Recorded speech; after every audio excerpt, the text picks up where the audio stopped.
Hello everyone, আজকে আমি তোমাদের সাথে একটা ছোট ব্লগ শেয়ার করছি। সেদিন আমি গিয়েছিলাম বারাসাতে কিছু কালী ঠাকুর দেখতে।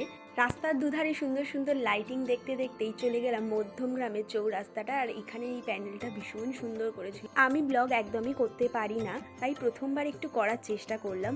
এভাবেই রাস্তার দুধারে লাইট দেখতে দেখতে পৌঁছে গিয়েছিলাম।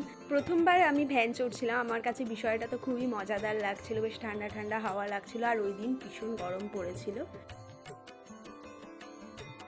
প্রথম যে আমরা কালী মায়ের প্যান্ডেলটা দেখেছিলাম সন্ধানী ক্লাবের। আমি খুব একটা ভিড় পছন্দ করি না, তাই জন্য এই প্যান্ডেলটা আমার খুবই ভালো লেগেছে, কারণ প্যান্ডেলটা একটু ফাঁকা ছিল। এখানে যে কালী প্রতিমাটা করেছিল খুবই সুন্দর দেখতে ছিল।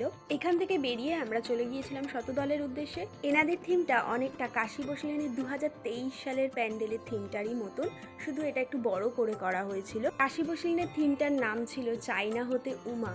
এখানকার প্রতিমাটাও ছিল ভীষণ সুন্দর, অনেকটা টালা প্রত্যয়ের দুর্গা প্রতিমার মতো। আমাদের যেতে একটু দেরি হয়ে যাওয়ার জন্য আমরা শুধু কিছু বড় বড় প্যান্ডেলই দেখেছি। তারপরে রাস্তা দিয়ে যেতে যেতেও অনেক প্যান্ডেল চোখে পড়ছিল, ওইগুলো আর ভিতরে ঢুকিনি। রাস্তার উপরে লাইটের রিফ্লেকশনগুলো সব থেকে সুন্দর লাগছিল। তারপরে চলার পথেই পড়লো যুবগোষ্ঠী সঙ্গ, আই থিঙ্ক এটাই নাম। এই প্যান্ডেলটাও খুবই রঙিন আর খুবই সুন্দর লাগছিল। এইখানেও যে কালী প্রতিমাটা ছিল ভীষণ সুন্দর ছিল আর খুবই ইউনিক ছিল। তারপরে একটু নিজে একটু ঢং করে নিচ্ছিলাম এই আলোর মধ্যেই। একটু তো হাঁটতে হচ্ছিলই, একটা প্যান্ডেলের থেকে আর একটা প্যান্ডেলের ডিস্টেন্স একটু বেশি ছিল। নেক্সট চলে এসেছিলাম আগুয়ান সঙ্গতে। এখানে করেছিল মহাকুম্ভ। এটা যতদূর সম্ভব ঠাকুর পুকুরে এবারে দুর্গাপুজোর থিম ছিল। দুর্গাপুজোর সময় মহাকুম্ভটা দেখা হয়নি, তাই এখানে দেখে নিয়েছিলাম।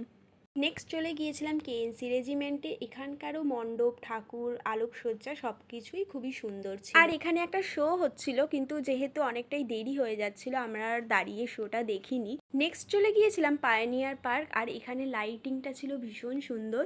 আর এইখান থেকেই শুরু হয়ে গিয়েছিল ভিড়। প্যান্ডেলটা ভীষণ সুন্দর লাগছিল, বিশেষ করে এই ঝাড়বাতিগুলো। এরপরে যে দুটো প্যান্ডেল খুব ভাইরাল হয়েছিল ওই দুটো প্যান্ডেল দেখে নিলাম। এইখানের প্রতিমাটা জাস্ট অসাধারণ করেছিল। এরপরে দ্বারকাটা না দেখলে হয়। আর সত্যি প্যান্ডেলটা অসাধারণ ছিল, আর ঠাকুরটা ভীষণ সুন্দর ছিল। ঠাকুর দেখা তো শেষ হয়ে গেল, কিন্তু কিছু না খেলে হবে, বিরিয়ানি খেয়ে বাড়ি চলে এলাম।